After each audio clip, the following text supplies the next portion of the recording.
Hello dear students, मैं धर्म सिंह मीणा आपके अपने चैनल डीएसएम क्लासेस पे हम पढ़ रहे थे एल्कोहल के बाद फिनोल के बारे में। और फिनोल के बारे में आपने बहुत सारी चीज़ें पढ़ ली थी।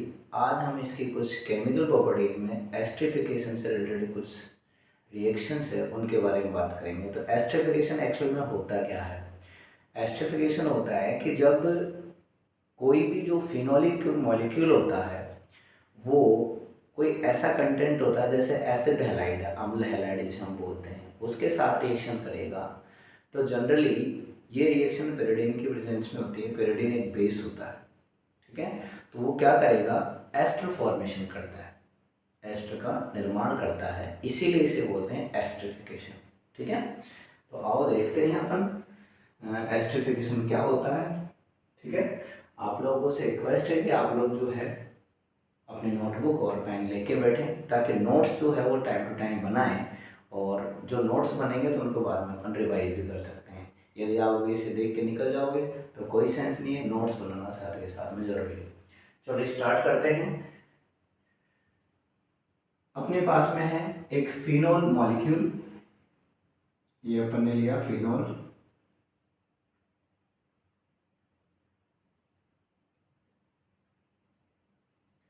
और यहाँ पर अपन ने एसिड हैलाइड लिया, जैसे मैंने ले लिया CH3 C double bond O Cl।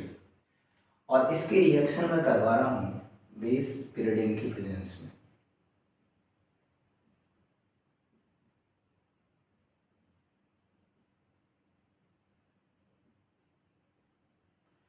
ठीक है, तो यहाँ से ये H जाएगा और यहाँ से ये Cl जाएगा। ये नेगेटिव, ये पॉजिटिव, ये पॉजिटिव और ये नेगेटिव, कुछ इस तरह से बनते हैं।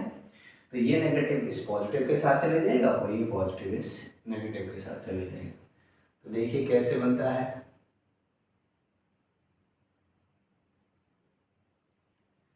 यहाँ पर ये नेगेटिव था, इसके साथ में ये पॉजिटिव जुड़ेगा,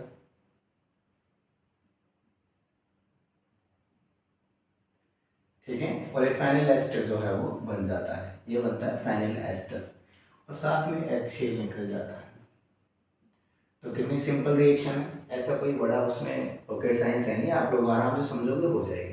अब आपको इसकी मैं मैकेनिज्म समझा रहा हूँ, एक्चुअल में रिएक्शन में होता क्या है, आराम से देखिएगा।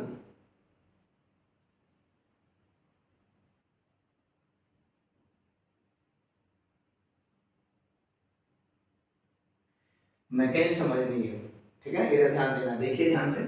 जैसे अपने पास में है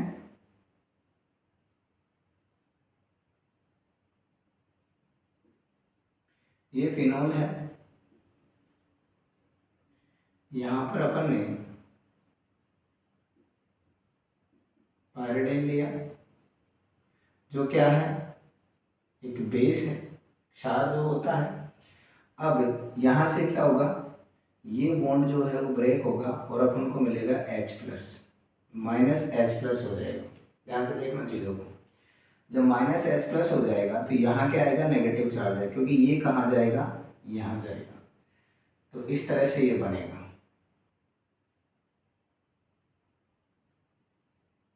ये बन गया O नेगेटिव, ठीक है। अब आएगा कौन, ये, इसको देखते हैं यहाँ एक्चुअल में होता क्या है।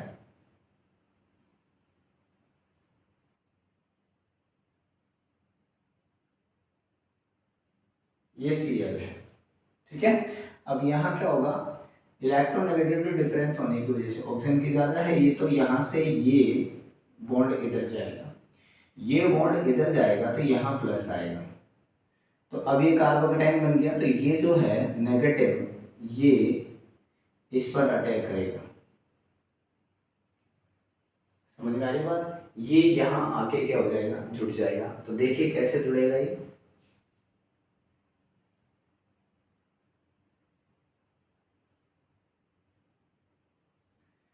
ये आया, ये आपका ये ग्रुप था। मैं इसको ऐसे लिख देता हूँ, आपको थोड़ा सा माइंड में चीज़ बिल्कुल क्लियर रहेगी। अपन इस ग्रुप को लिखते हैं, ठीक है। ये लिखा CH3, ये तो O नेगेटिव हो गया क्योंकि ये बॉन्ड यहाँ गया, ठीक है ना। यहाँ पर पॉजिटिव आया था तो यहाँ पर ये जुड़ गया, ठीक है। ये बीच में ऑक्सीजन तो जुड़ना ही है। क्लियर है?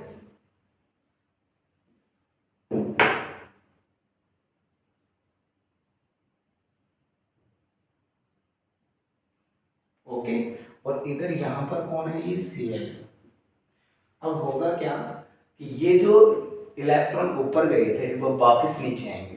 तो ये इलेक्ट्रॉन यदि यहाँ आता है, समझना मेरी बात को, यदि ये वाला जो इलेक्ट्रॉन है ये वापस यहाँ आते हैं तो इस कार्बन पर इलेक्ट्रॉन की डेंसिटी बढ़ जाएगी। और इलेक्ट्रॉन की डेंसिटी बढ़ जाएगी तो ये वाला जो बॉन्ड है ये यहाँ से ब्रेक हो जाएगा, यानी कि यहाँ से Cl निकल जाएगा। तो देखिए होगा क्या, यहाँ पर CH3 डबल बॉन्ड, क्योंकि ये आ गया यहाँ पे, और यहाँ मैं इसको लगा दूं क्योंकि यहाँ से ये तो गया क्लोरीन तो, और ये Cl और ये यहाँ से H, ये बना देंगे -HCl, और ये फेनिल एस्टर।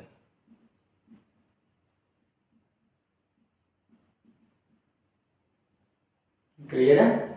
एक बार फिर से मैकेनिज्म को समझते हैं, ध्यान से देखो, इधर ध्यान दो, आप इधर उधर ध्यान मत रखो। ये फिनॉल है, यहाँ पर पिरिडिन लिया, सबसे पहले -H हो जाएगा, ये एक एनायन बन गया। अब हम क्या लेके आए? इथाइल क्लोराइड लेके आए। तो इथाइल क्लोराइड में ये जो है बॉन्ड ये ऑक्सीजन पर शिफ्ट हो जाएगा, यहाँ शिफ्ट हो जाएगा तो इस कार्बन पर पॉजिटिव चार्ज आएगा, ये नेगेटिव तैयार बैठा है, ये कहाँ पहुंच जाएगा? यहाँ पहुंच जाएगा, तो ऑक्सीजन पे नेगेटिव आ गया। क्लियर है? अब ये बॉन्ड जो है वापस कहाँ आ रहा है? नीचे आ रहा है, तो इस कार्बन पर इलेक्ट्रॉन डेंसिटी बढ़ जाएगी।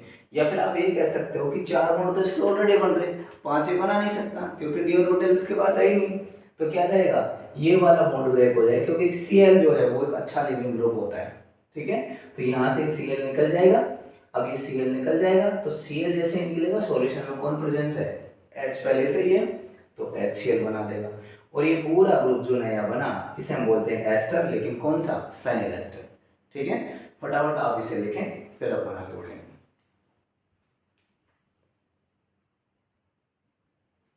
चलो, वो रिएक्शन आप लोगों की समझ में आ गई। अब अपन बात करेंगे एनहाइड्राइड के साथ रिएक्शन करेंगे और क्या बनाएंगे? एस्टर बनाएंगे, क्योंकि एस्टरिफिकेशन अपना चल रहा है। तो एनहाइड्राइड क्या होता है? पहले तो हमको इसका फॉर्मूला बताना चाहिए। ठीक है ना? क्लियर है? तो इसका फॉर्मूला अपन लिखते हैं। देखिए, ये होता है एनहाइड्राइड का फॉर्मूला। वैसे तो आप लोगों को सब पता है क्योंकि 12th क्लास में आ गए तो ये सब चीज़ें पता होनी चाहिए, फिर नहीं है तो यहाँ से देख लें। ठीक है ना? डिप्रेशन में चले जाना गलती से। अब यहाँ देखिए, ये एनहाइड्राइड है, इसके साथ अपन रिएक्शन देखेंगे। ठीक है, चेक करते हैं। पहले मैं रिएक्शन लिख रहा हूँ, फिर अपन उसके बाद मैकेनिज्म समझेंगे। यहाँ देखो, ये आपके फिनोल मॉलिक्यूल ले लिया,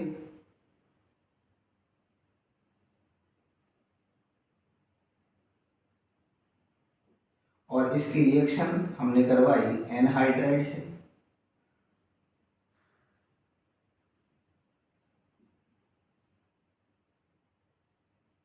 और ये रिएक्शन आपको पता है किसके प्रेजेंस में होनी है?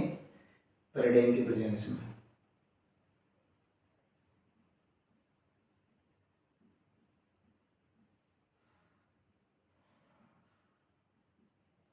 ठीक है, तो मैं इसको थोड़ा सा ऐसे लिख देता हूँ, बाकी ऐसे भी लिख दो, कोई दिक्कत नहीं, बड़ी बात नहीं इसमें। यहाँ से बॉन्ड ब्रेक होगा, ये पॉजिटिव ये नेगेटिव, और यहाँ से देखो एक चीज जो है, जैसे मैं कहूँ कि ये यहाँ चले गया, ठीक है, तो इस पर ये नेगेटिव आएगा और इस पर क्या आएगा? पॉजिटिव आएगा। तो नेगेटिव पार्ट इसके पॉजिटिव पे और इसका पॉजिटिव पार्ट इसके नेगेटिव पे, यानी ये वाला जो है ये यहाँ जाएगा और ये वाला पार्ट जो है वो H के साथ जाएगा। क्लियर है? तो यहाँ पर बना देते हैं अपन, मैं इस वाले पार्ट के साथ इसको जोड़ रहा हूँ।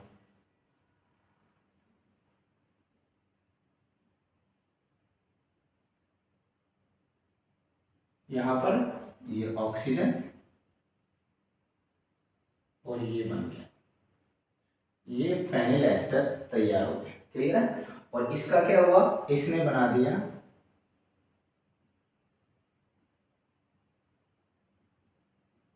ये H इसके साथ मिल गया और ये बन गया एसिटिक एसिड। क्लियर है? अब इसके देखो मैकेनिज्म देखते हैं, मैकेनिज्म कैसे होती है। मैकेनिज्म देख लो, नहीं कहोगे सर ने मैकेनिज्म तो बताई नहीं, ठीक है ना। और मैकेनिज्म को लिखा करो, कॉपी पेन लेके बैठा करो। यहाँ देखिए सबसे पहले अपन क्या करेंगे, फिनोल लिया अपन ने, बेस लिया,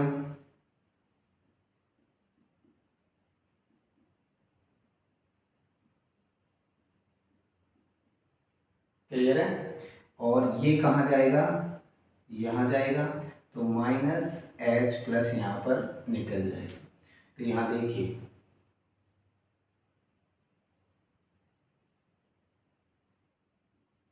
ये हो गया O-, क्लियर है। अब देखो अब कौन आएगा, एनहाइड्राइड आएगा, तो एनहाइड्राइड को ले आते हैं।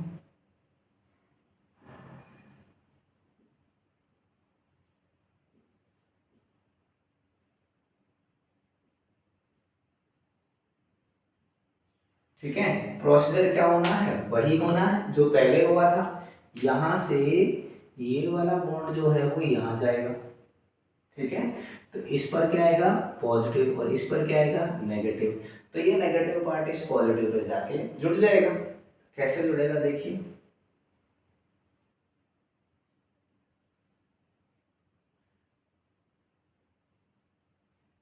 यहाँ पर पॉजिटिव आया है तो यहाँ ऑक्सीजन और ये बेंजीन रिंग हो गई। और यहाँ पर कौन है, ये तो ऐसे कैसे ही है, कोई दिक्कत ही नहीं, ठीक है। और यहाँ क्या था, नेगेटिव था। अब ये नेगेटिव कहाँ आएगा, यहाँ जाएगा, ठीक है। तो ये वाला बॉन्ड जो है क्या हो जाएगा, ब्रेक हो जाएगा। और सॉल्यूशन में H+ है, ये इसके साथ मिल जाएगा, क्योंकि इस पर क्या जाएगा, अब इस पर नेगेटिव जाएगा, क्लियर है। तो ये कैसे बनेगा देखिए, यहाँ पर CH3 C double bond O, और यहाँ कौन जुड़ गया, ये तो हो गया फेनिल एस्टर, और CH3 C double bond O और H, ये बन गया एसिटिक एसिड, और ये बन गया फेनिल एस्टर।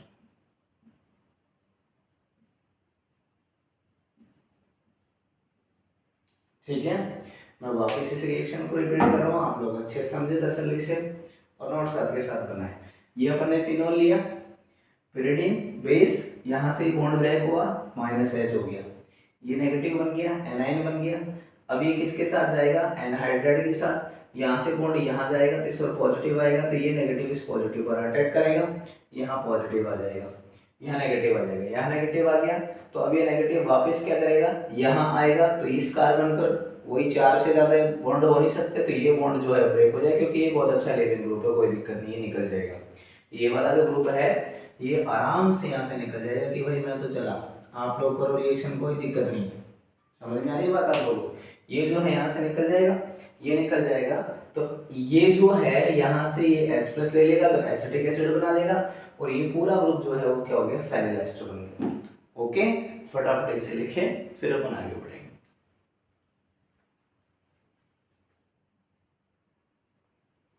चलो अब एक बहुत ही फेमस रिएक्शन है उसके बारे में बात करेंगे। है तो एस्ट्रिफिकेशन से रिलेटेड ये रिएक्शन, लेकिन थोड़े ये साइंटिफिक नेम रिएक्शन है इसलिए फेमस है।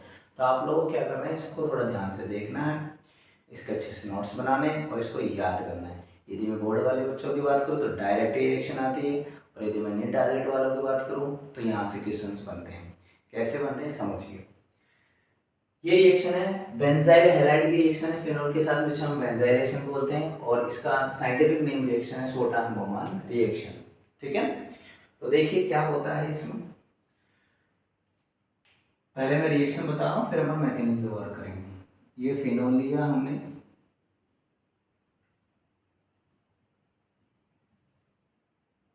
इसकी रिएक्शन करवाते हैं हम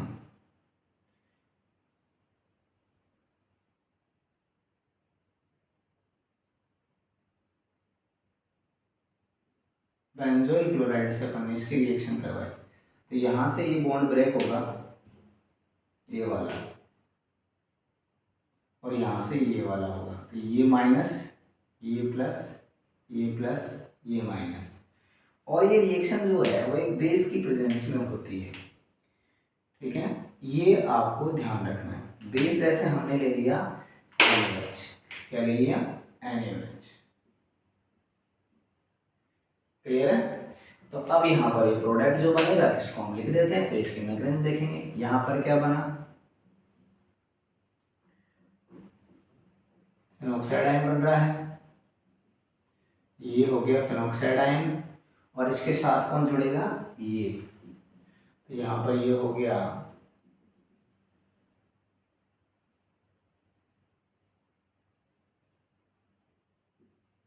और यहाँ से Cl और यहाँ से Na, ये बन जाएगा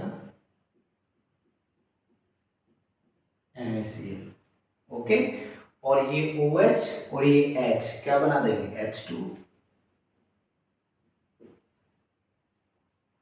तो ये जो बना इसे हम बोलते हैं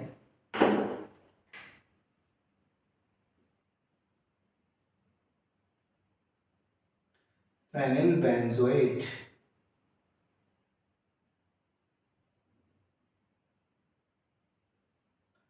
क्या बोलते हैं इसको, फेनिल बेंजोएट। ये बात आप लोगों को ध्यान में रखनी है, क्लियर है।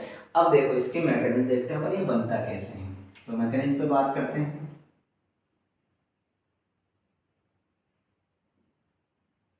ऐसी कोई इसमें रॉकेट साइंस नहीं है, इसमें सिंपल सा है कि जिस तरह एस्टरिफिकेशन की प्रोसेस चलती है वैसे ही ये काम होता है। देखिए, जैसे सबसे पहले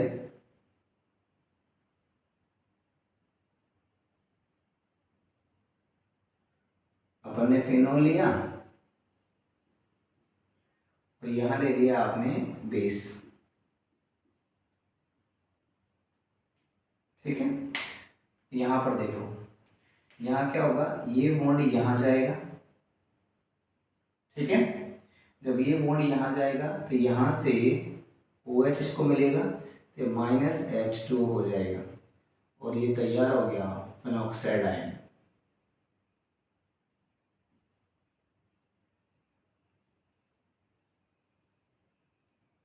अब यहाँ देखो, ये फिनॉक्साइड आयन बन गया, और अब हमारे पास में यहाँ पर कौन है, यहाँ पर ये है बेंजील क्लोराइड। तो यहाँ पर हमने इसको लिया, मैं इधर लिखता हूँ इसको ताकि आपको समझने में दिक्कत नहीं रहेगी। ये C+O, यहाँ पर Cl है, ये कंडीशन है, ठीक है। अब प्रोसीजर क्या होना है, प्रोसीजर यही होना है, ये यहाँ जाएगा तो इस पर पॉजिटिव आएगा, तो ये ग्रुप यहाँ अटैक करेगा, ठीक है। तो यहाँ देखिए इस पर नेगेटिव आ जाएगा, तो ये बन गया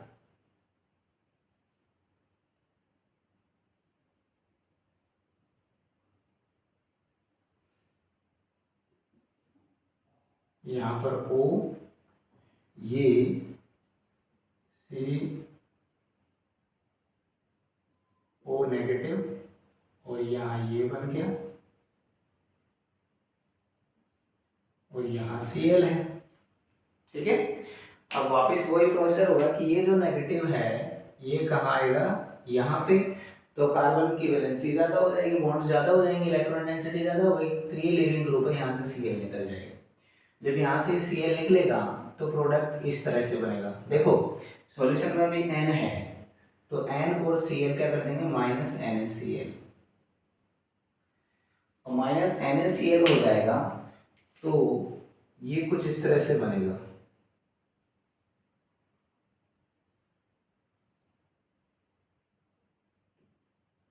यहाँ पर ये O, ये C डबल बॉन्ड, और ये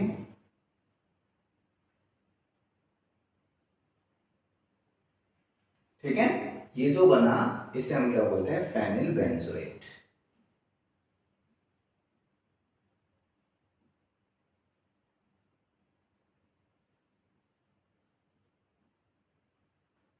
बताओ कोई दिक्कत, यहाँ पर क्या हो रहा है, सबसे पहले फिनोल बेंजोइल क्लोराइड के साथ रिएक्शन कर रहा है, तो ये फेनिल बेंजोएट बन रहा है। मैकेनिज्म में देखिए, सबसे पहले ये बॉन्ड ब्रेक हुआ, NaOH था, OH और H मिलके H2 बना दिए, ये फिनॉक्साइड आयन बन गया। ये फिनोल बेंजोइल के साथ में रिएक्शन करेगा, तो बेंजोइल क्लोराइड में से ये बॉन्ड यहाँ जाएगा, तो इस पर पॉजिटिव आ गया, और ये नेगेटिव ग्रुप जो है इस पर अटैक करेगा, तो ये बन गया। अब ये बॉन्ड वापस यहाँ आएगा, तो इस कार्बन पे इलेक्ट्रॉन की डेंसिटी बढ़ जाएगी, तो ये बॉन्ड ब्रेक होने से यहाँ से Cl निकल जाएगा। सॉल्यूशन में ऑलरेडी Na प्रेजेंट है, तो NaCl के साथ मिलकर माइनस NaCl कर देगा, और ये जो बनेगा इसे हम बोलते हैं फेनिल बेंजोएट। ठीक है ना, फटाफट इसे लिखें, फिर अपन आगे बढ़ेंगे।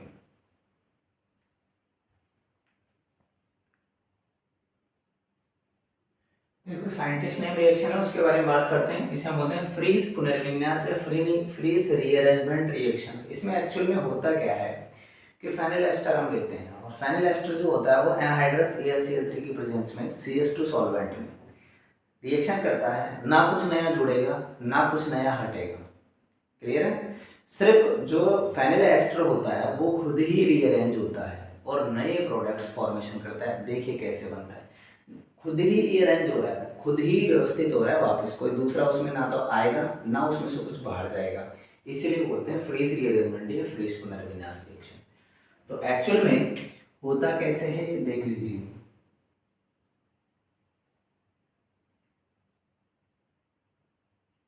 यहां पर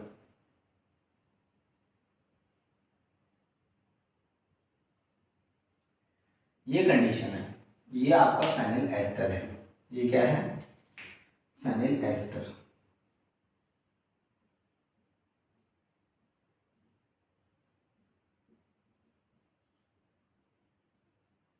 ठीक है, अब ये जो फेनिल एस्टर है इसका क्या हो रहा है, रीअरेंजमेंट होता है। अब इसके पास में रीअरेंजमेंट के लिए दो साइड्स है, एक यहाँ वाला H और एक यहाँ वाला H जो है वो इसमें क्या होता है, रीअरेंज होता है। ये आपको क्या मिक्स हो जाएगा, तो मैं इसको दूसरे इंक से बना देता हूँ। ये लो, ये वाला H और ये वाला H, और ये H रीअरेंज होगी, या यदि ये ग्रुप यहाँ आता है तो ये H यहाँ जाएगा, और ये ग्रुप यहाँ आता है तो ये पूरा ग्रुप जो है वो यहाँ आएगा। ठीक है ना, देखिए कैसे बनता है। पहले तो मैं आपको इसमें बता देता हूँ कि लेते क्या क्या है। एक तो इसमें लेते हैं एनहाइड्रस AlCl3, दूसरा इसमें लेते हैं CS2, और ये क्या है, सॉल्वेंट।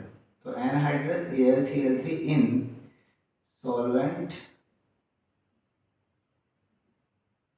CS2। क्लियर? अब ये रिएक्शन होती कैसे हैं, देखिए इसमें प्रोडक्ट्स ऐसे कुछ बनेंगे। एक बार तो ये ऑर्थो पोजीशन पर लग जाएगा,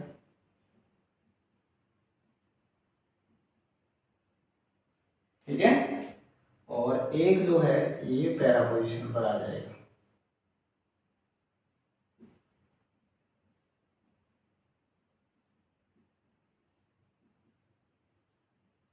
इस तरह से दो प्रोडक्ट्स बनते हैं, इसे हम बोलेंगे टू हाइड्रोक्सी एसिटोफिनॉल,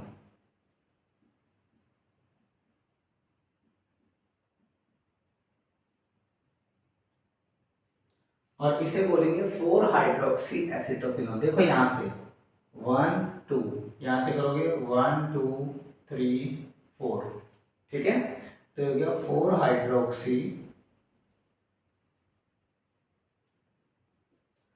एसिटोफिनॉल।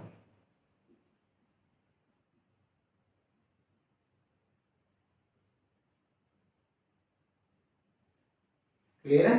इस तरह से हम क्या करते हैं, इस रिएक्शन को बोलते हैं फ्रीज रीअरेंजमेंट रिएक्शन। देखो यहाँ से H हटा, ये पूरा ग्रुप यहाँ आ गया, यहाँ से H हटा तो ये H हट के यहाँ चले गया, वहां पहुंच गया, और ये वाला जो ग्रुप था वो कहाँ गया, यहाँ आ गया।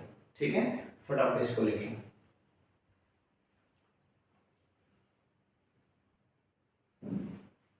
चलो अब हम इसका बहुत ही इंपॉर्टेंट पार्ट है उसके बारे में बात करते हैं। इसकी रिएक्शंस मैक्सिमम टाइम पर रिपीट होती है। एक्चुअल में होता क्या है, फिनोल जो है उसमें बेंजीन रिंग जो होती है उस पर अटैकिंग ग्रुप आकर यानी आक्रमणकारी समूह आकर अटैक करता है। तो होने वाली जो रिएक्शन है वो डिपेंड करती है बेंजीन रिंग पर। आगे बात समझ में। लेकिन बेंजीन रिंग पर जो है ये रिएक्शंस जो होती है ये ऑर्थो और पैरा दो ही पोजीशंस पे होती है, यानी कि ये होती है एरोमेटिक इलेक्ट्रोफिलिक सब्स्टिट्यूशन रिएक्शन। ठीक है ना। एरोमेटिक इलेक्ट्रॉन्स नहीं प्रतिस्थापन अभिक्रिया। तो इसमें इलेक्ट्रोफाइल जो होता है, इलेक्ट्रॉन्स नहीं जो होता है वो या तो ऑर्थो पोजीशन पर आकर अटैक करता है या फिर वो पैरा पोजीशन पर आकर अटैक करता है। यानी कि या तो ऑर्थो पोजीशन पर आकर जुड़ेगा या फिर पैरा पोजीशन पर आकर जुड़ेगा। ऐसा क्यों है?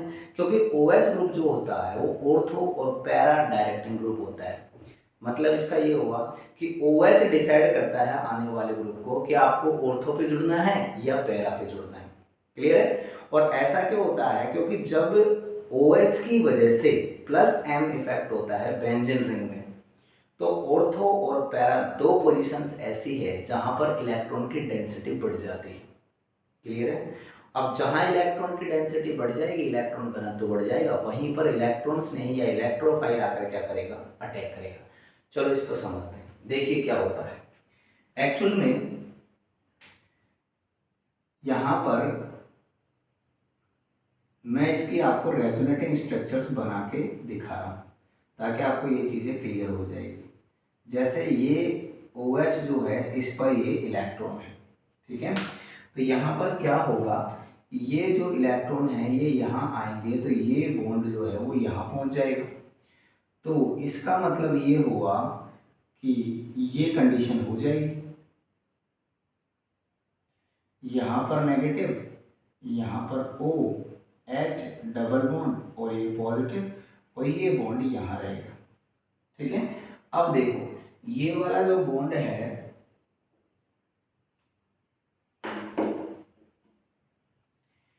ये वाला जो बॉन्ड है वो यहाँ जाएगा, तो ये वाला बॉन्ड जो है वो यहाँ जाएगा।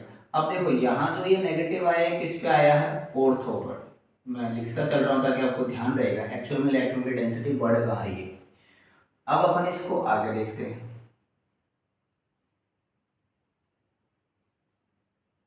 देखिए यहाँ नेगेटिव आ गया, यहाँ डबल बॉन्ड हो गया, यहाँ डबल बॉन्ड, यहाँ डबल बॉन्ड है और ये पॉजिटिव है। अब देखिए ये कौन सी पोजीशन है? ये है पैरा। तो ऑर्थो पर चार्ज आ गया, पैरा पर चार्ज आ गया, ये यहाँ जाएगा तो ये यहाँ जाएगा। तो देखिए अगली पोजीशन में क्या हो रहा है,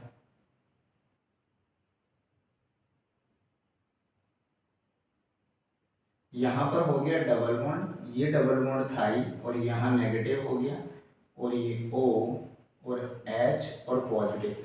अच्छा ये वाली पोजीशन कौन सी है? ये भी तो ऑर्थो ही है। ठीक है।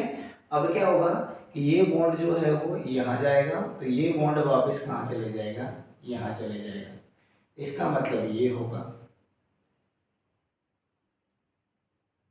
ये बॉन्ड आ गया, ये बॉन्ड है, ये बॉन्ड है, ये OH। ऑर्थो पैरा मैंने आपको बता रखे हैं, मैं फिर बता रहा हूँ। ये पोजीशन जो होती है बेंजीन रिंग में, यहाँ कोई ग्रुप लगा हुआ है तो ये ऑर्थो होती है, ये पैरा होती है, ये मेटा, ये मेटा, ये ऑर्थो। याद रखना आप लोग। ठीक है ना। तो आप देखो इन सारे स्ट्रक्चर्स में ऑर्थो पर नेगेटिव है यानी इलेक्ट्रॉन की डेंसिटी ज़्यादा है, पैरा पर नेगेटिव है यानी इलेक्ट्रॉन की डेंसिटी ज़्यादा है, फिर ऑर्थो पर क्या है? इलेक्ट्रॉन की डेंसिटी ज़्यादा है। मतलब आने वाला इलेक्ट्रोफाइल जो है, जो इलेक्ट्रॉन्स नहीं जो है वो कहाँ अटैक करेगा? यहाँ ही कर पाएगा। इसका मतलब ये हुआ OH ग्रुप इज एक्टिवेटिंग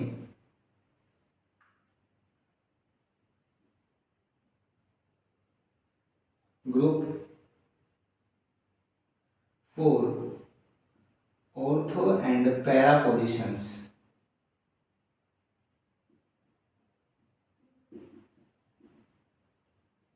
और ऑर्थो और para directing group.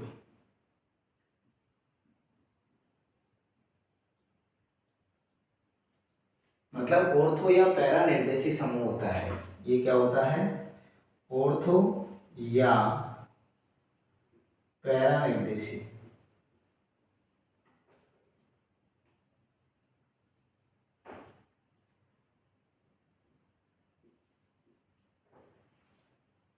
Ortho and para.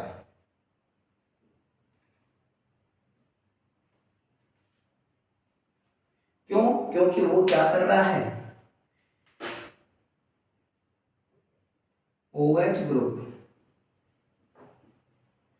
increase electron density at ortho and para positions। ठीक है। सो इलेक्ट्रोफाइल, इलेक्ट्रोफाइल को हम ऐसे रिप्रेजेंट करते हैं, electrophile attack on ortho and para positions. ठीक है। देखिए कैसे, जैसे अपने पास में ये ग्रुप है, OH लगा हुआ ऑलरेडी। अब यहां कौन आया? इलेक्ट्रोफाइल आया। तो ये इलेक्ट्रोफाइल जो है वो क्या करेगा? या तो ये यहां जुड़ सकता है या फिर ये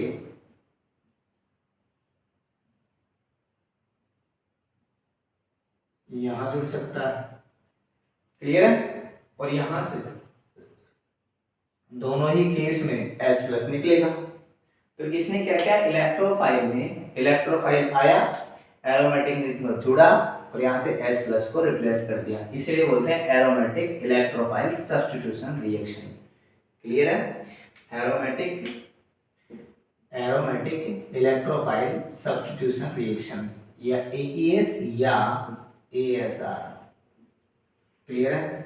आपको बात समझ में आ गई, इसकी प्रोसेस समझ में आ गई। अब मैं इसके कुछ एग्जांपल्स बताऊंगा आप लोगों को कि किस तरह से ये आगे प्रोसीड करता है, कौन कौन सी इसमें रिएक्शन हो सकती है। फटाफट आप इसको लिखें।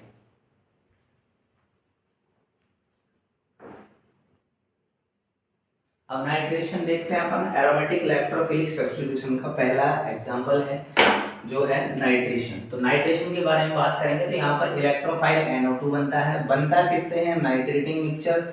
नाइट्रेटिंग मिक्सचर होता है HNO2 और H2SO4 को मिक्स करेंगे तो हमको क्या मिलेगा? NO2 इलेक्ट्रोफाइल मिलेगा। अब ये NO2 इलेक्ट्रोफाइल जो है वो फिनोल पर जाएगा और बेंजीन रिंग पर क्या करेगा? अटैक करेगा। तो देखिए जैसे अपने पास में यहाँ पर OH है और अपन ने यहाँ डाइल्यूट HNO3 लिया 298 केल्विन टेम्परेचर। क्लियर है? तो यहाँ पर नाइट्रोफिनोल के दो प्रोडक्ट बनेंगे। भाई यहाँ से जो NO2 मिलेगा, ये जो NO2 इलेक्ट्रोफाइल है, ये यहाँ से यहाँ जा सकता है या फिर यहाँ जा सकता है। तो यदि यहाँ जाएगा तो इसे हम बोलेंगे ऑर्थो नाइट्रोफिनोल।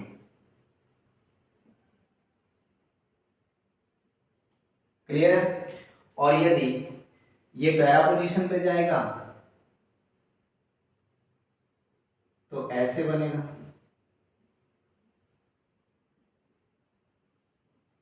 ये है क्या? Para nitrophenol.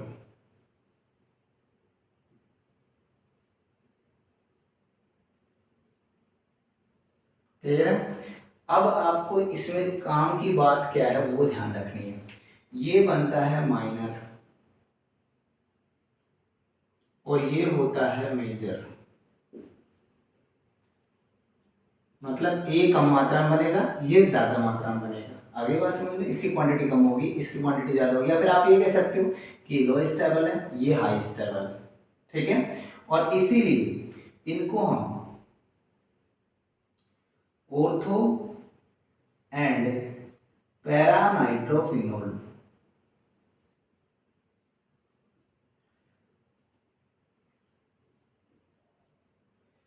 Can be separate by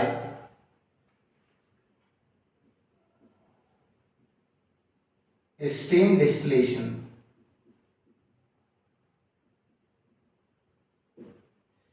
ठीक है ना, भाप आसवन से हम इनको दोनों क्या कर सकते हैं, अलग कर सकते हैं। स्टीम डिस्टिलेशन से दोनों क्या कर सकते हैं, अलग कर सकते हैं। क्यों, रीजन क्या है? क्योंकि ortho nitrophenol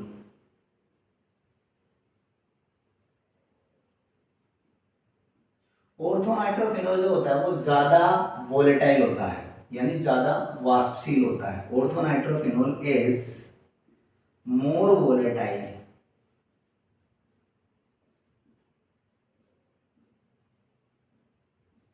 due to intramolecular H bonding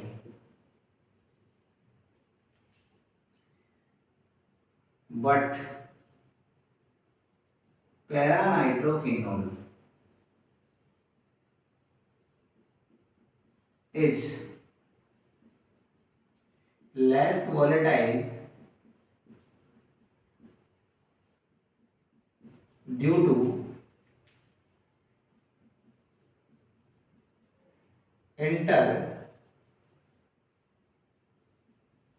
intermolecular H bonding। बात समझना, ऑर्थोनाइट्रोफिनोल में ये ऑर्थोनाइट्रोफिनोल है, यहां से O और यहां से इसके बीच में H बॉन्डिंग हो जाती है, यहां ऐसे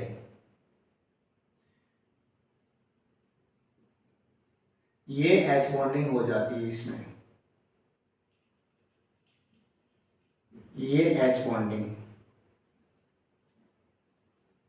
और ये H बॉन्डिंग खुद में ही हो रही है, किसी दूसरे के साथ नहीं हो रही, इसलिए बोलते हैं इसे इंट्रामोलिकुलर H बॉन्डिंग, यानी कि अंतराणविक हाइड्रोजन बॉन्ड। इसमें क्या होता है कि अब ये दूसरे के साथ बॉन्डिंग नहीं कर पाए, खुद के साथ ही कर ली। अब खुद के साथ कर ली तो अब दूसरे के साथ करता तो एसोसिएशन होता, संगुणन होता, लेकिन तो खुद के साथ ही कर ली, खुद के साथ करेंगे तो अब इसके दूसरे के साथ बॉन्डिंग है ही नहीं थी, तो खुद की तो व्यापार आराम से बन जाएगी।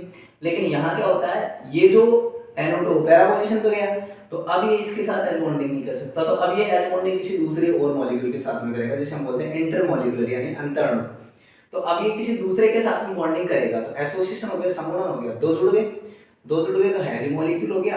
अब बॉन्ड को ब्रेक करने के लिए ज्यादा एनर्जी चाहिए, इसका मतलब इसका बॉइलिंग पॉइंट जो है वो ज्यादा है और इसका बॉइलिंग पॉइंट वो है कम है। मैं पिछले लेक्चर में भी ये बात बता चुका हूं आप लोगों को। इसका मतलब इसका बॉइलिंग पॉइंट कम ज्यादा है, इसका मतलब वोलेटाइल नेचर कम है, और इसका बॉइलिंग पॉइंट कम है, इसका मतलब वोलेटाइल नेचर ज्यादा है। भाई ये वाष्पशील ज्यादा है, ये कम वाष्पशील है, तो इसकी वाष्प पहले बनेगी, इसकी वाष्प बाद में बनेगी। इसकी वाष्प पहले बनेगी तो भाप आसवन से उसको पहले अलग कर लेंगे, फिर दूसरे की जो और टेम्परेचर बढ़ाएंगे तो इसकी वाष्प बनेगी, उसको बाहर निकाल लेंगे।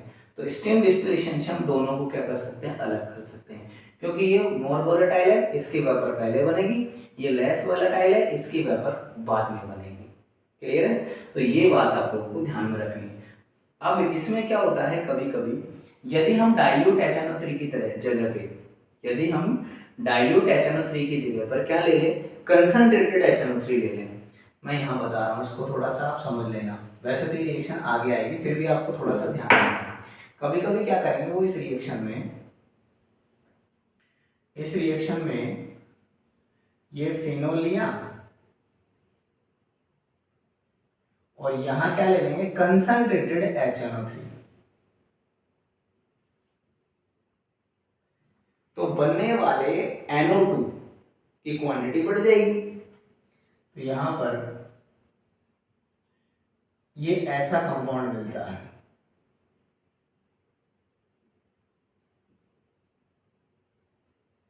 इसे बोलते हैं 2,4,6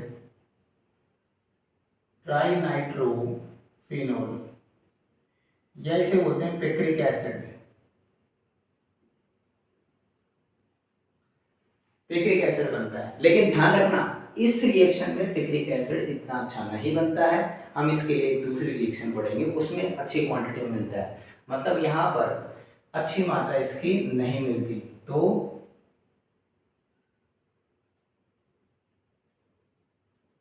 there is no good yield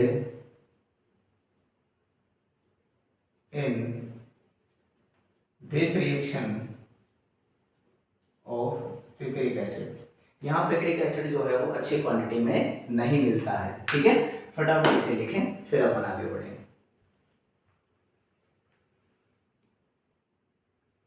अब नेक्स्ट देखते हैं सल्फोनेशन, बड़ी इंपॉर्टेंट रिएक्शन है, आप थोड़ा ध्यान से देखिएगा इसको। जैसे अपने पास में है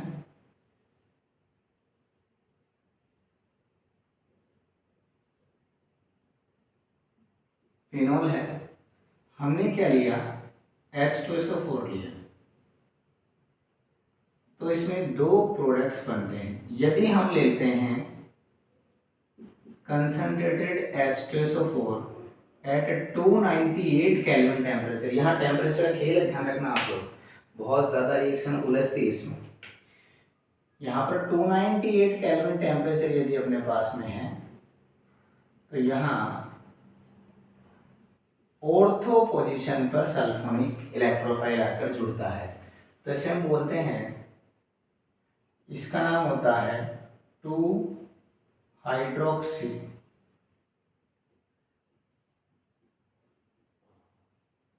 बेंजीन सल्फोनिक एसिड।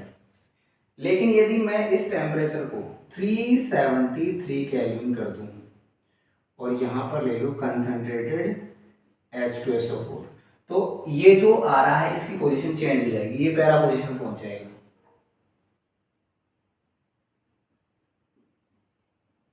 यहां क्लियर है, इसे हम बोलते हैं, यहां देखो 1 2 और यहां देखो 1 2 3 4, तो ये हो गया 4 हाइड्रोक्सी बेंजीन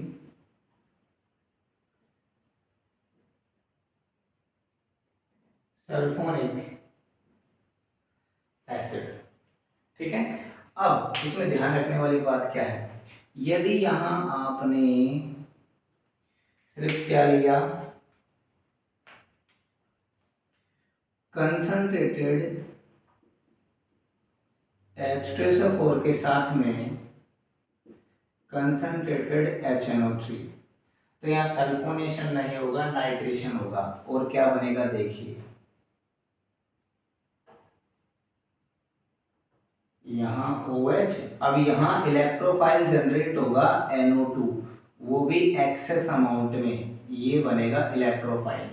तो ये देखिए यहाँ NO2 लगेगा, यहाँ NO2 और यहाँ NO2, क्या बन गया ये 2,4,6 ट्राइनाइट्रोफिनो यानी पिक्रिक एसिड, और यहाँ गुड अमाउंट मिलता है, अच्छी क्वांटिटी में ये मिलता है, ये बन गया 2,4,6 ट्राई नाइट्रोफिनोल,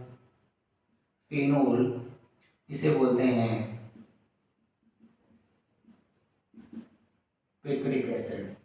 क्लियर, तो आप लोग जो है फटाफट इस रिएक्शन को लिखें, फिर अपन इसमें आगे बढ़ेंगे।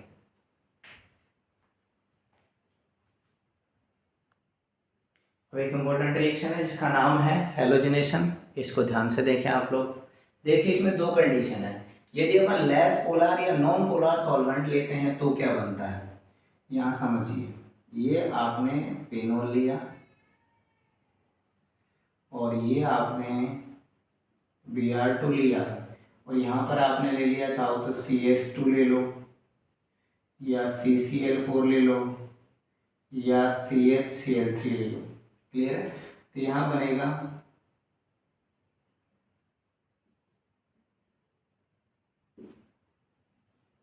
ऑर्थोब्रोमोफिनोल, और दूसरा बन सकता है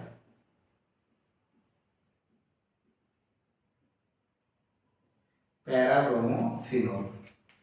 तो हम इसे बोलेंगे ऑर्थो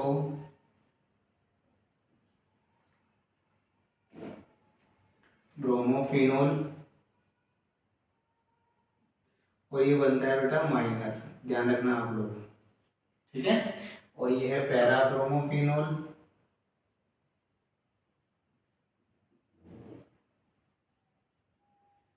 और ये बनता है भाई मेजर। क्लियर। अब कंडीशन है सेकंड, यदि पोलर सॉल्वेंट ले लेते हैं तो ध्यान रखना पहली बात तो कि Br2 जब H2 में मिक्स किया जाता है तो इसे हम बोलते हैं ब्रोमीन वाटर।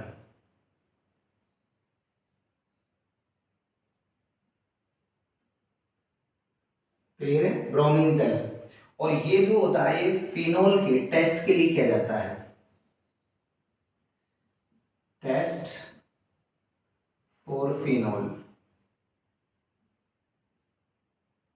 इट यूज्ड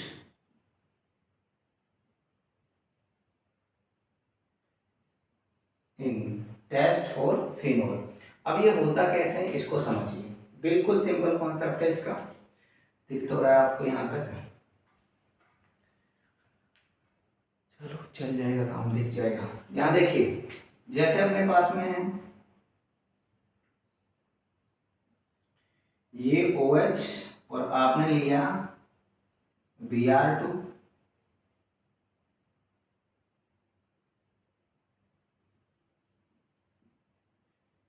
और ये H2 में आप ले रहे हो, तो ये क्या होगा, ये कुछ इस तरह से बनाएगा, ये OH Br Br और Br, और इसका बनता है वाइट पीपीटी,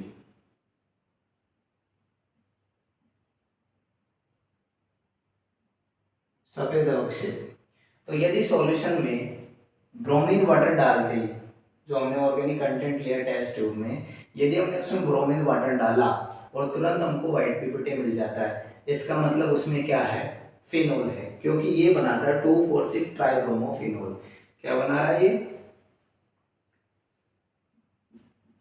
2,4,6 ट्राइब्रोमोफिनोल। टेस्ट कैसे होता है यहाँ देख लीजिए, आपने टेस्ट ट्यूब में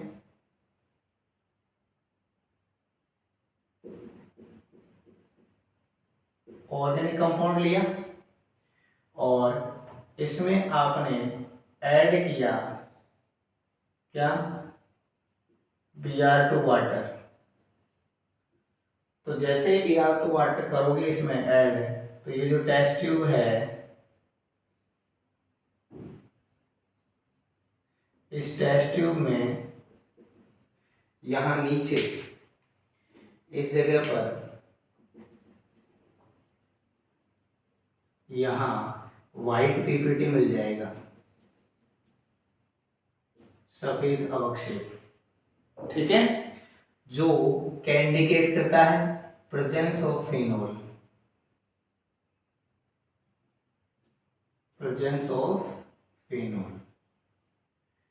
क्या आपको बात समझ में आ गई है? फटाफट आप इसे लिखें, फिर अपन आगे बढ़ेंगे।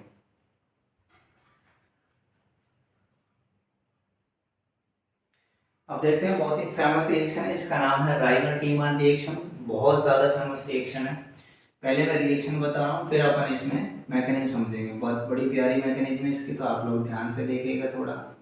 यहाँ पर ये अपन ने फिनोल लिया, यहाँ लेंगे क्लोरोफॉर्म, साथ में एक्वस NaOH, तो पहले एक इंटरमीडिएट बनाता है। वैसे तो मैं पूरी मैकेनिज्म बताऊंगा, अभी कोई दिक्कत ही नहीं, बाकी भी आप लोगों को फिर भी ध्यान रखना है।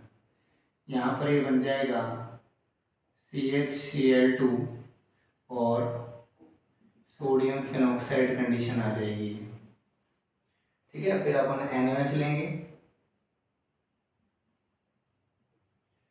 तो कुछ इस तरह से ये बनेगा,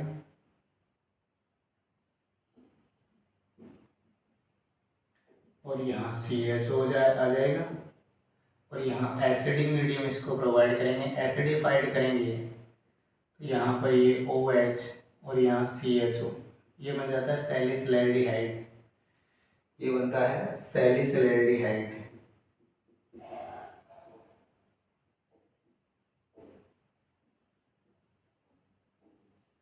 ठीक है, अब मैं इसके मैकेनिज्म बता रहा हूँ आप लोगों को। क्लोरोफॉर्म लेते हैं, NaOH लेते हैं, इंटरमीडिएट बना, ये बन गया और लास्ट में सैलिसिलैल्डिहाइड बन जाता है। क्लियर है? मैं इसके मैकेनिज्म बता रहा हूँ, आप लोग थोड़ा ध्यान से देखना उस चीज को। देखिए मैंने यहाँ पर रिएक्शन को इसलिए मिटाया क्योंकि अपने पास में जगह कम पड़ेगी। ठीक है, तो रिएक्शन मैंने आपको लिखाई दी, आपने लिख ली होगी, वहां से देखना। यहाँ पर देखो सबसे पहले क्या होगा,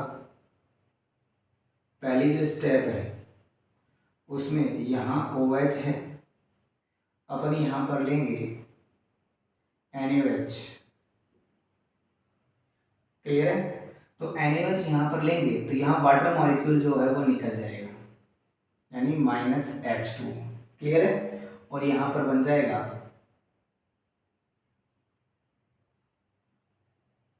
फिनॉक्साइड आयन। यहाँ तक कोई दिक्कत है क्या? क्लियर है? तो ये बन गया फिनॉक्साइड आयन फॉर्मेशन हो गया, फिनॉक्साइड आयन बन गया। अब सेकंड स्टेप बता रहा हूं। सेकंड स्टेप में क्या होता है, क्लोरोफॉर्म की एंट्री होगी।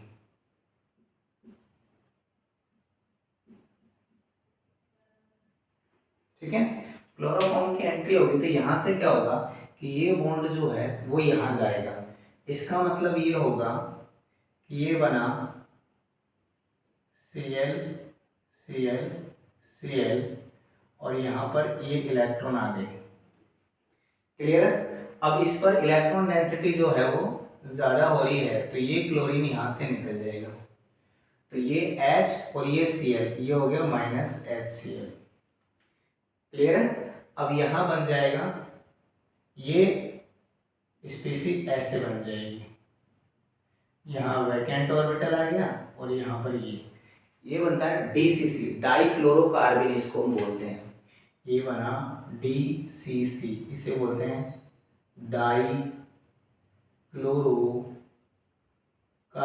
ये एक न्यूट्रल स्पीसी होती है बट इलेक्ट्रॉन डेफिशिएंट होती है, यानी इलेक्ट्रॉन न्यून होती है। आगे बात समझ में? अब ये DCC जो बना है ये अटैक करेगा किस पर, इस फिनॉक्साइड आयन पर। ठीक है, कैसे होगा प्रोसीजर इसको आप लोग समझिए। देखो मैं C को लिख रहा हूं यहाँ पे, यहाँ पर देखो O नेगेटिव है और ये बॉन्ड्स हैं। ये बॉन्ड क्या होगा, यहाँ आएगा, ये बॉन्ड कहाँ चले जाएगा, यहाँ चले जाएगा। बात समझ में आ रही है आप लोग? तो यहाँ कंडीशन ये बन गई, यहाँ इलेक्ट्रॉन की डेंसिटी हो गई, ये डबल बॉन्ड और ये ऑक्सीजन और ये डबल बॉन्ड। अब देखो समझना इस बात को, ये जो था इसमें वैकेंट ऑर्बिटल हो गया तो ये आएगा अब यहाँ पर CCl2 और ये है, तो ये जो है इसको यहाँ डोनेट करेगा, तो ये यहाँ पर क्या हो जाएगा, ये DCC यहाँ ऐड हो, क्योंकि अब DCC क्या है, एक इलेक्ट्रोफाइल है। DCC क्या है, एक इलेक्ट्रोफाइल है, क्योंकि इलेक्ट्रॉन डेफिशिएंट स्पीसीज है, इलेक्ट्रॉन न्यून प्रजाति है, तो ये क्या करेगा यहाँ पे, क्योंकि यहाँ इलेक्ट्रॉन की डेंसिटी ज्यादा है तो ये यहाँ पे जुड़ेगा। तो देखिए कैसे होता है, यहाँ पर ये कुछ इस तरह से जुड़ जाएगा, यहाँ H था, यहाँ ये Cl। ठीक है, और यहाँ क्या है, ये ऑक्सीजन। क्लियर है? अब होगा क्या कि ये वाला जो बॉन्ड है ये ब्रेक होके यहाँ आएगा। ठीक है ना, ये वाला बॉन्ड ब्रेक होके यहाँ आ जाएगा तो ये बॉन्ड वापस कहाँ चले जाएगा, यहाँ चले जाएगा, और यहाँ से जो ये H है ये इसके साथ जाएगा।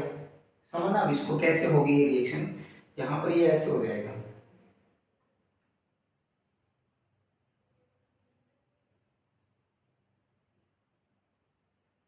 ये बॉन्ड आ गया, ये यहाँ आया तो ये बॉन्ड आ गया, ये आ गया, ये आ गया, ये O, और O पर क्या आ गया, नेगेटिव आ गया। और यहाँ कौन है, Cl है, Cl है, ठीक है। और साथ में यहाँ क्या आ गया, H आ गया। बात को समझना आप लोग, यहां से ये बॉन्ड ब्रेक हुआ, ये H है, ये H इस कार्बन पर आ जाएगा, क्लियर है। क्योंकि यहाँ पर ये जो रिक्त कक्षक है उसी में तो ये इलेक्ट्रोफाइल है, अभी तो इस पे इलेक्ट्रॉन था ना, तो ये आराम से इस नेगेटिव पे इस पे जाके जुड़ सकता है। ये बॉन्ड यहाँ आ गया, ये बॉन्ड यहाँ आ गया, तो इस पे नेगेटिव यहाँ बॉन्ड बन जाएगा। अब हम क्या करेंगे, यहाँ पर इंट्रोड्यूस करवाएंगे 2 मोल ऑफ NaOH,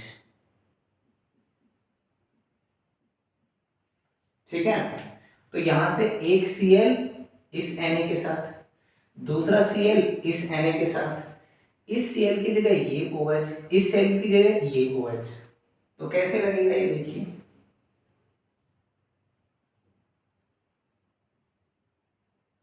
अब मैं इसको ऐसे बना देता हूं, कोई दिक्कत नहीं है। ये नेगेटिव, यहां देखो ये OH, सॉरी ये H, OH और OH, और यहां साथ में मैं बना देता हूं ट्वाइस NaCl, निकल गया।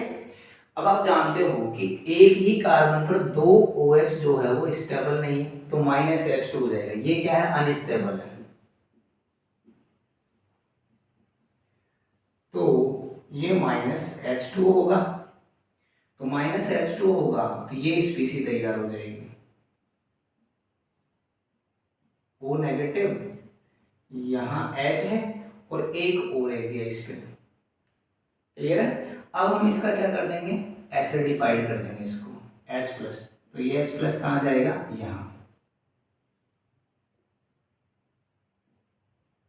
यहाँ पर OH, ये C डबल बॉन्ड O और H, और ये हो गया सैलिसिलैंडिहाइड बन गया। क्या बन गया, सैलिसिलैंडिहाइड, मैंने रिएक्शन में लिखवाया था, ये बन गया।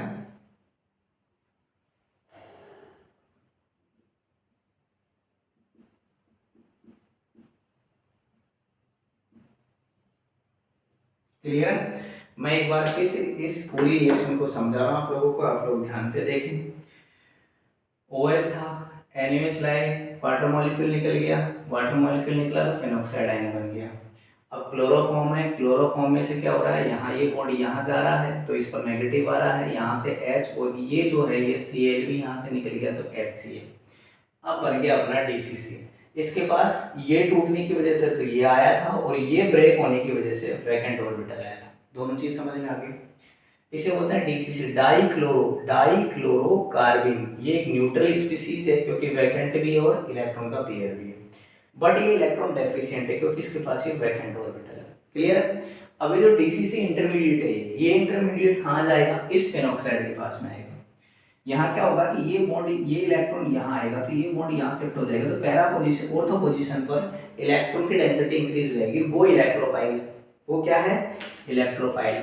ये क्या है, एक इलेक्ट्रोफाइल स्पीसी है, क्लियर। अब ये इलेक्ट्रोफाइल इस पर अटैक करेगा तो इसका वैकेंट ऑर्बिटल जो है वो यहाँ के बॉन्डिंग कर लेगा, इसने बॉन्डिंग कर ली, और यहाँ जो H था वो यहाँ आ गया और यहाँ डबल बॉन्ड हो गया, क्लियर है।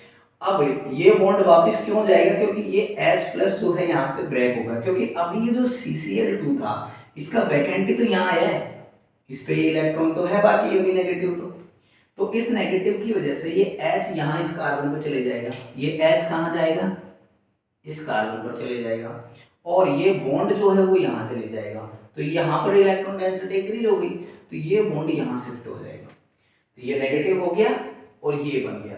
अब इसमें हम 2 टाइम्स NaOH डाल देंगे, 2 मोल्स, तो क्या करेगा, पहला मोल जो है यहाँ से OH हटाएगा, यहाँ पर OH लगाएगा, Cl हटा देगा, तो Na के साथ वो Cl निकल जाएगा। दूसरा मोल जो है वो यहाँ OH लगाएगा, यहाँ से Cl को हटा देगा और Na के साथ, यानी ट्वाइस NaCl निकल गया, और इन दोनों Cl के लिए क्या जुड़ जाएंगे, OH जुड़ जाएंगे, तो ये दोनों OH जुड़ गए। अब एक ही कार्बन पर 2 OH आ गए जो कि स्टेबल नहीं है, तो यहाँ से वाटर मॉलिक्यूल निकल जाएगा, क्लियर है। वाटर मॉलिक्यूल निकला तो ये बन गई, लेकिन अभी इस पे नेगेटिव है, इसको एसिडिफाइड कर देंगे, ये H प्लस यहाँ जाएगा तो ये सैलिसिलाइड बन जाएगा। ये ओवरऑल आपके राइमर्टिमान रिएक्शन है। फटाफट इसे लिखें।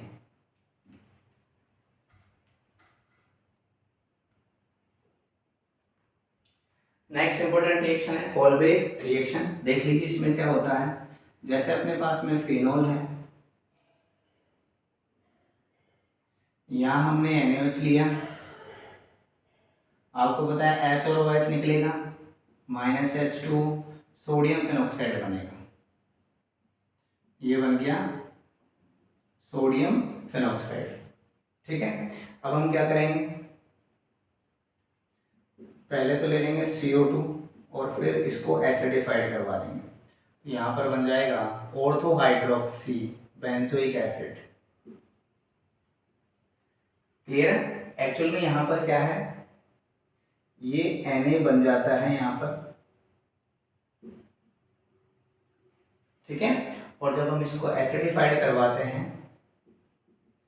तो ये बन जाता है OH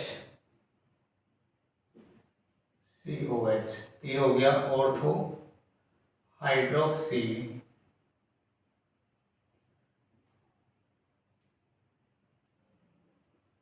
बेंजोइक एसिड,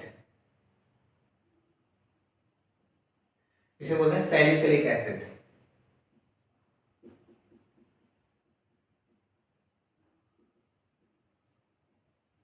ठीक है, अब देखिए ये रिएक्शन होती कैसे है, इसकी मैकेनिज्म समझते हैं, बड़े इंटरेस्टिंग है, ध्यान से देखिएगा आपके। देखो मैकेनिज्म,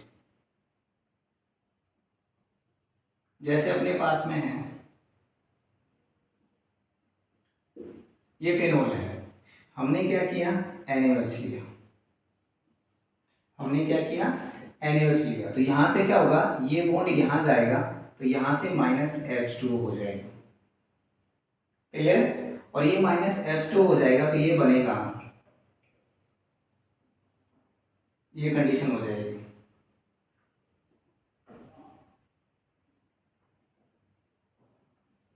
ये O नेगेटिव बन गया। क्लियर है। अब यहां पर क्या होगा कि अटैक करेगा कौन, CO2। ठीक है, तो यहां क्या होता है कि ये यहां जाता है तो इस पर क्या आएगा, पॉजिटिव आएगा, ये यहां जाएगा तो इस पर पॉजिटिव आएगा, और ये यहां जाएगा तो इस पर क्या आएगा, नेगेटिव आएगा, यानी इलेक्ट्रोफाइल साइड जनरेट हो जाएगी। तो यहां पर कौन जुड़ जाएगा आके,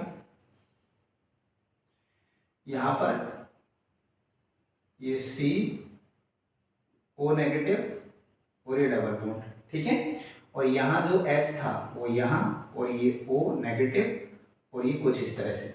अब देखो ये वाला जो बॉन्ड है ये यहाँ आएगा, यहाँ पर डबल बॉन्ड आ गया ना, ये नेगेटिव यहाँ गया तो डबल बॉन्ड आ गया, ये वाला कहाँ जाएगा, यहाँ, तो ये H जो है वो यहाँ पहुंच जाएगा। ठीक है, तो ये कुछ इस तरह से बनेगा। अब ये यहाँ आएगा तो ये वापस कहाँ चले जाएगा, यहाँ चले जाएगा। तो ये देखो ये डबल बॉन्ड, ये डबल बॉन्ड, ये डबल बॉन्ड, ये C डबल बॉन्ड O, और इस पर क्या आ गया, H आ गया, और ये O क्या हो गया, नेगेटिव है। इसको क्या कर देंगे, एसिडिफाइड कर देंगे, तो H प्लस कहाँ चले जाएगा, यहाँ चले जाएगा, ये OH C double bond OH क्या बन गया, सैलिसिलिक एसिड।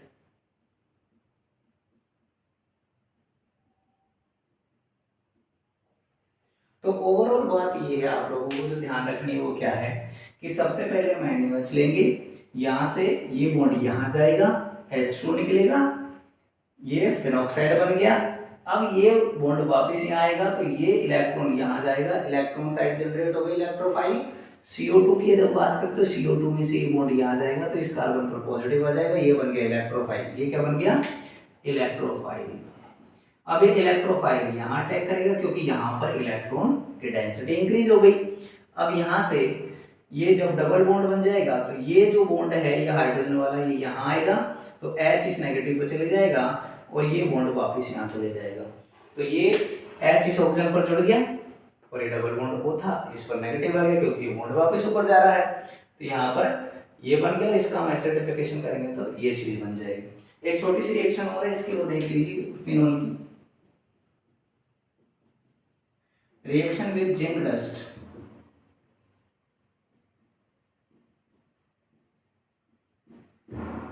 जिंक डस्ट के साथ जब ये रिएक्शन करते हैं तो क्या बनाता है, देखिए जैसे फिनोल है, ये हमने इसके जिंक डस्ट से रिएक्शन करवाई तो ये देता है बेंजीन प्लस ZnO, ठीक है। तो ये कन्वर्जन में बहुत ज़्यादा इंपॉर्टेंट होती है रिएक्शन, ठीक है। हिंदी में से ये सदर जो लिखे कहते हैं, फटाफट इसे लिखें, फिर अपन आगे बढ़ेंगे। आगे क्या बढ़ेंगे, आज का लेक्चर अपन यहीं एंड करते हैं।